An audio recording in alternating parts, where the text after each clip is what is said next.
What's up everyone, Hardcore here. In my last video I talked about some of the drama that often happens in Final Fantasy XIV, and some of our experiences that happen in the game. In this video, Kaiser wants to talk about past observances. He's right there. Hi, YouTube. So, having played since A Realm Reborn, there's been so many things that I've seen come and it's changed or it's stuck. How the game has progressed. Obviously, the market board being one of the biggest ones. It's been here forever. Everybody has probably used it at one point or another. It changes so much in whether you just use it to grab a couple of items or you've bought a whole set of armor from it. And one of the biggest things I've noticed is the market board changes what makes money, the crashes of it. So I think a lot of people have seen where you have those big items like a mount or armor. Somebody puts it up and they forgot to add in an extra 0. Well, that's on them. I've done that. Everybody's done it. What I don't like is when, and I feel is detrimental to not only the player base, but to everybody, but just the whole market board in general, is when people put things up on the market board for less than a vendor price. You put something up and they're putting it up for 1 gil, but you can vendor it for 5. That makes no sense. You're not making a profit, to be honest. But this is just, part of what I feel the market board has become with so many people. Maybe not people know how to put stuff up and make money off the market board, or they're just trying to offload everything that they have. Again, you could just vendor it, give it to an NPC, you make more money. And then you have the items that used to sell for a lot, and now they sell for nothing.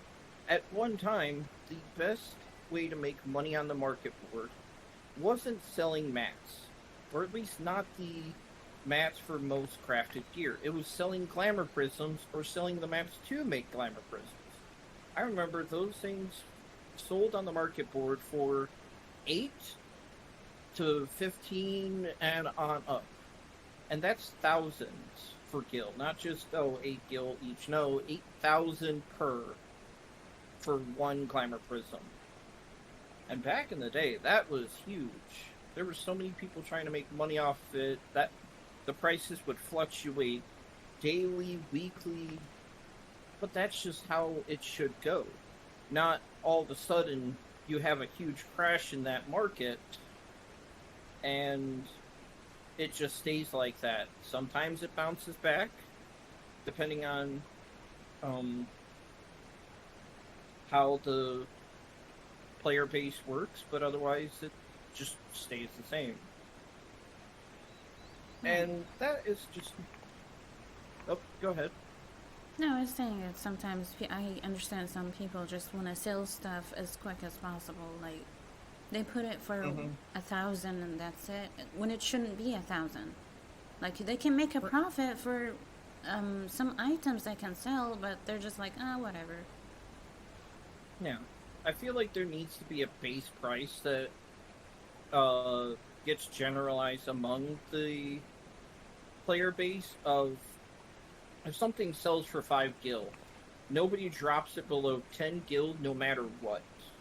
But that, again, you have to get the player base to all go along with it. And that hasn't really happened, per se, for the player base since Stormblood, which is just a whole nother matter entirely. There was things in Stormblood that started in Stormblood that really, I think, affected not just the player base itself, but also affected 14. But that's for another story entirely.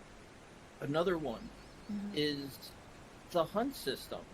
That got added in about halfway through A Realm Reborn. maybe near closer to the end. Um, and that was such a huge change to the game. But that had its own problems.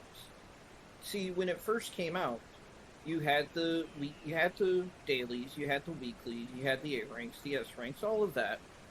But what was a problem was that Square decided that they were going to make B ranks spawn about every 30 minutes, if not up to 3.5 hours, like A ranks, and give everybody the same B rank quest, which was Nail from back in Corthus, the Central.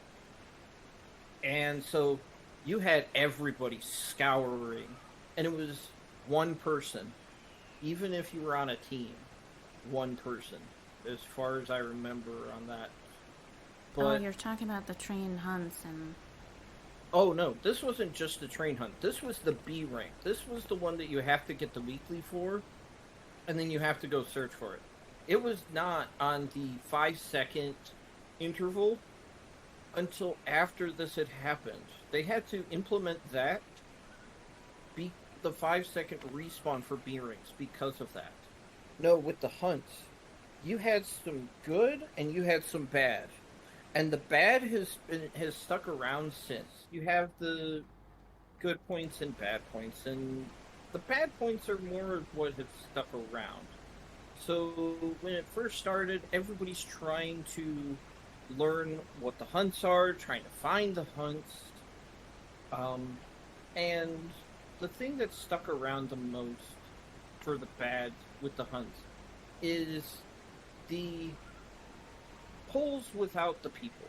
So, you have those early pollers, and there was a few people back in the day. Everyone knew their name. Nobody wanted them around because they knew that they would just run in early poll and then either bail or just make everybody rush the boss because you don't want to lose out on that hunt. And that's pretty much, as I've seen, stuck around. It comes and goes with whoever is there at the hunt. With the introduction of them adding in cross-server, that's gone up and down, fluctuated. It's just always been a problem for hunts of early pollers, and it always makes it unfun.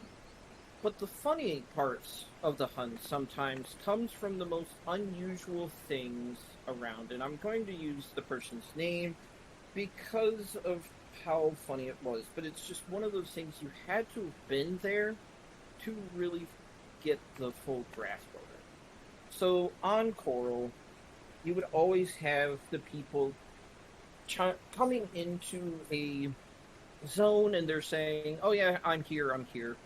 But the one that always stood out was man loading. This little Lalafell always would put that into every single time he loads into some place with a hunt. Just man loading. Everybody knew his name. And I just, to this day, it's one of the funniest things for me with the hunts. Of just, my friends and I, we always got a good kick out of whenever we saw that. But, yeah, I'd love to see the hunts change a bit more with less early polling, but everybody wants to go fast. So, right, nobody is. If anybody if it's their first experiences with the trains and hunts, they'd be like, or having internet connection. Yeah, they're slower than everybody else. Their PC is not powerful enough to load everything real quick. So, it's just one of those things of there's always going to be something. And also along those lines, that was when mods in 14 got to be the worst, and when Square really wanted to start cracking down. When they first came out, there was a mod, I'm not sure if it's still around, but it was for PCs only, obviously, and it would tell you if there was a hunt in the area. Kind of like if anybody's played World of Warcraft, and you're going around trying to find a mob, and this little thing pops up stating, oh, this mob's here. It's close by. Or in game when you have it B ranked. But this was just something that gave PC players the edge to finding these hunts, and that's when Square started its whole anti-mod, to my knowledge, was from these hunts. Yeah, because you could get a whole bunch of people go take out every single A rank, and then it's not a server thing, it's just a PC group thing. Kind of gives a very unfair advantage. But I feel the main topic that I want to touch on, and this is something since forever, that at this point, because of one class, I've decided I'm going to change it to just, it's a sort of Sage syndrome for healers. And what I mean by that is Sage is the first healer that can do damage and heal at the same time because of their kit. But you have the white mages, the scholars, the astrologians that want to do damage over healing most of the time. Now, I've run with friends a lot of times that they were really good, they loved what they did, and I've had that incident with a friend where they let my HP drop to 1. No super bullseye, none of that gave me 1 HP before their heal went off. The butt clenching on that, you would never believe. But you have so many, since the very beginning, especially right before Heaven's Ward, just white mages in general that would want to do damage over healing. Now, I have a personal story on that, where in Satasha hard mode, was running it with one of my old FC mates. He was a paladin, I was just a DPS. We got 2 randos, one of them being a white mage. We went the normal route of doing the whole pull up to the first boss. We died right before the first boss, complete wipe, and had to make the run back. Now, mind you, my friend is the paladin. He knows what he's doing. He knows how to mitigate, how to tank. We got no heals. None. There may have been 1 heal that went out at the very start, right when we started the pull. But after that point, there was none. The white mage became a full DPS, and what really solidified that moment was the fact that they went and they messed up. They put it into party chat rather than putting it into their free company of lol tanks who can't tank. He's a paladin. He doesn't have his heal in this. He can't. All he can do is mitigate. Lol tanks who can't tank. My friend said lols healers who can't heal back to them to make them realize they messed up. But they shouldn't have done that in the first place. Now, granted, back then, you had scholars in the low-level dungeons running around doing damage. Their fairy was doing all of the healing, but again, in the lower levels, Satasha normal, Copper Bell normal, any of these, you don't need much more than a fairy heal, to be honest. So the scholar can just make sure to keep an eye on it, but they can do damage the whole time. White mage, on the other hand, they should have been healing. They should have been keeping up on everything. You're not just a DPS. When you queue for healer, you need to make sure that's your priority. Now, granted, everybody's going to say, you don't pay my sub, you don't tell me what to do, you don't tell me what my role is. Well, I'm sorry, your class tells me what your role is. Just because you wanted a faster queue doesn't mean that you can just ride the coattails of other people. You know, healers that don't want to heal in raids, dungeons, they just want to DPS. there's a lot of times, in raids especially, you can't just run with one healer. You know, if you got 2 healers in a voice chat, you're running it with your group, and one of them decides, hey, I'm going to DPS most of the time if you can handle healing. That works. I've ran with 2 white mages. One does all the healing, the other's doing damage until it gets to the oh shit moment for healers. Then they're both going all out, one way or the other. But again, that's when you have the 2 people that can communicate together. But this is a dungeon that everybody run or has ran before, and at that point, from that moment alone, I could tell there were 3 of us, excluding the other rando DPS, that had run this before and knew what they were doing. We just had a white mage that didn't want a white mage. Well, it's usually, I think it's usually based, we're not saying it's the, oh, we hate white mages. There's actually some good ones out there. We know it. Oh, yeah.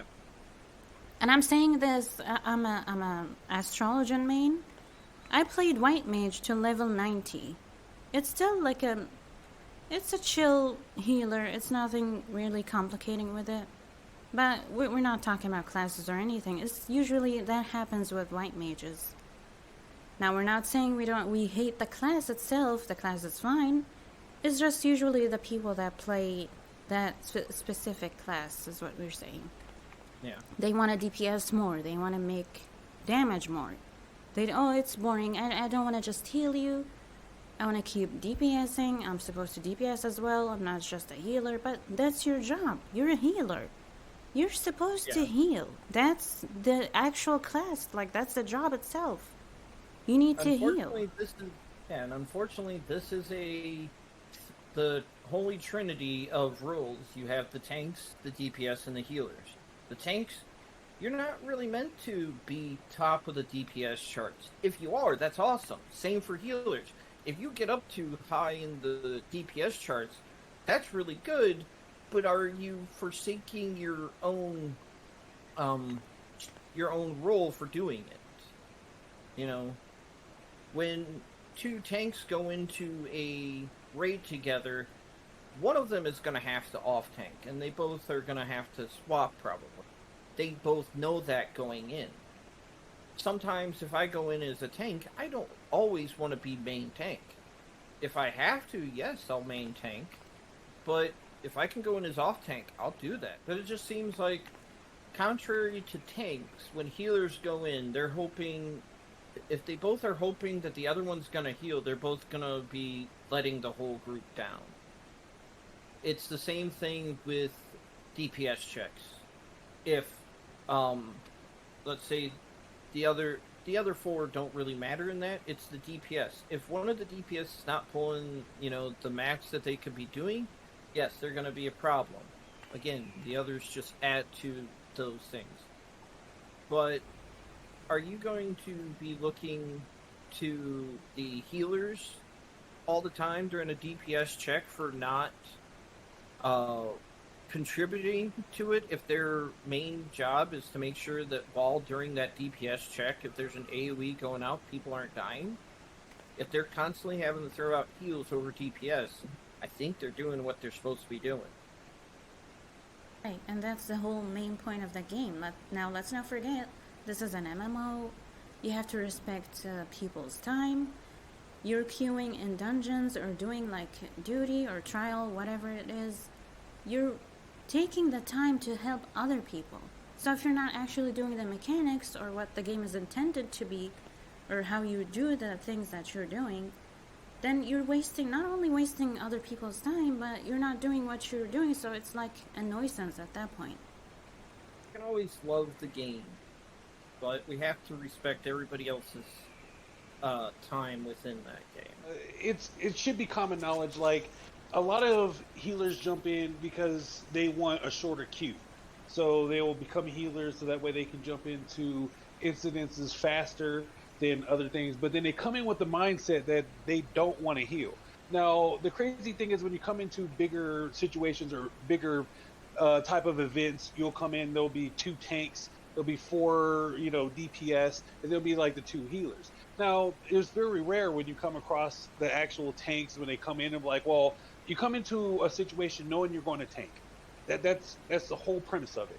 Now, the good thing about the tank community, at least from my experiences, is that the tanks will come in and be like, well, they'll fight for whoever's the main tank. Nobody wants to be the off tank. Will come in and they'll like, well, there'll be a red mage. They're like, oh, thank God a red mage is here. I don't have to heal. And you're the white mage. Like, you're supposed to be the main healer.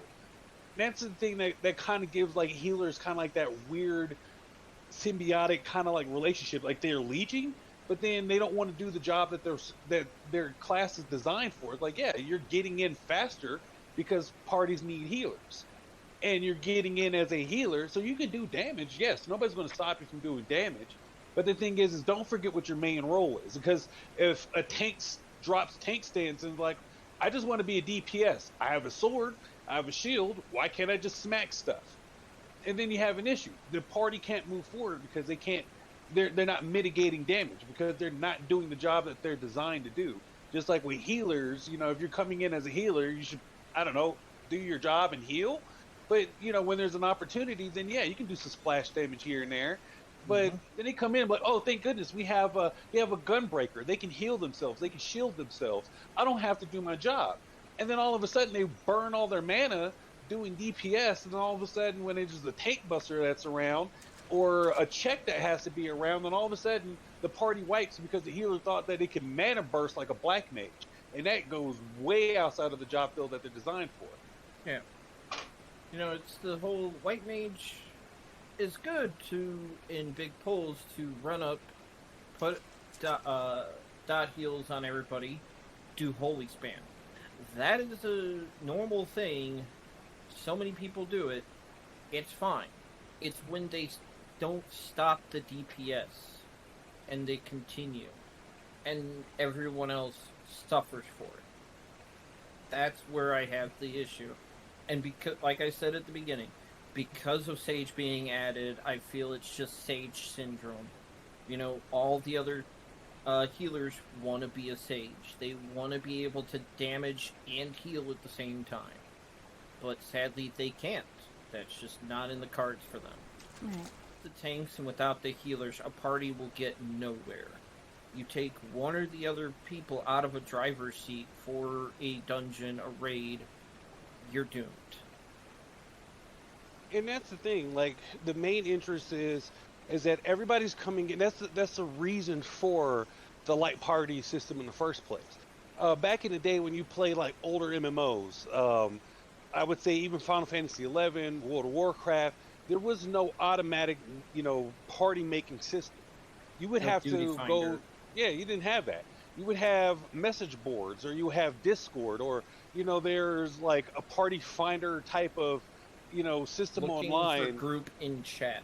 There was no party finder. There was no duty finder. Just go into a town or go to the dungeon itself and just say, "Hey, we need this person. We need a healer. We need a tank. We need damage." And I think with the duty finders and with the automatic, party finder systems or instance finders or whatever these games want to call it nowadays, I think with the automatic system it allowed people to become lazy. Because back in the day, in these older MMOs where your skill and your ability was worth your salt, and you had a reputation to uphold. And now in these newer games, you get thrown into a party. Most of the people, you're AFK in the middle of doing something. I mean, we've all been in those situations where we're in a party finder or we're in a raid or a dungeon, and then all of a sudden, somebody ends up dropping, and you're like, what in the heck? Most of the time when things fail, it's because of bad healers or bad tanks. But the thing is that bad tanks can be mitigated. You can help lead a bad tank, but there's no saving a bad mage, like a bad healer. If you're a bad healer, then no matter what you do, everything is foobar up to that point. Because if you're a good healer, and a good healer can keep the tank alive, because the tank is going to do what it's supposed to do and mitigate damage. If they're even slightly good at keeping, damage away from the rest of the party, as long as the rest of the party knows the mechanics, a good healer can keep bad tanks alive. But a good tank in a good party cannot save the party if the healer is bad. I mean, that's like the ace in the hole. That's the crux in the coffin. That's it.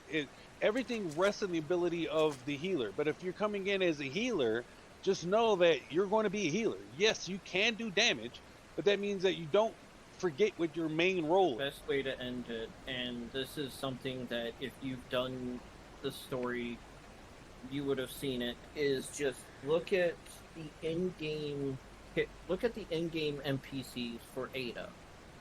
You had Aviri, you had the 2 DPS, and you had Ada.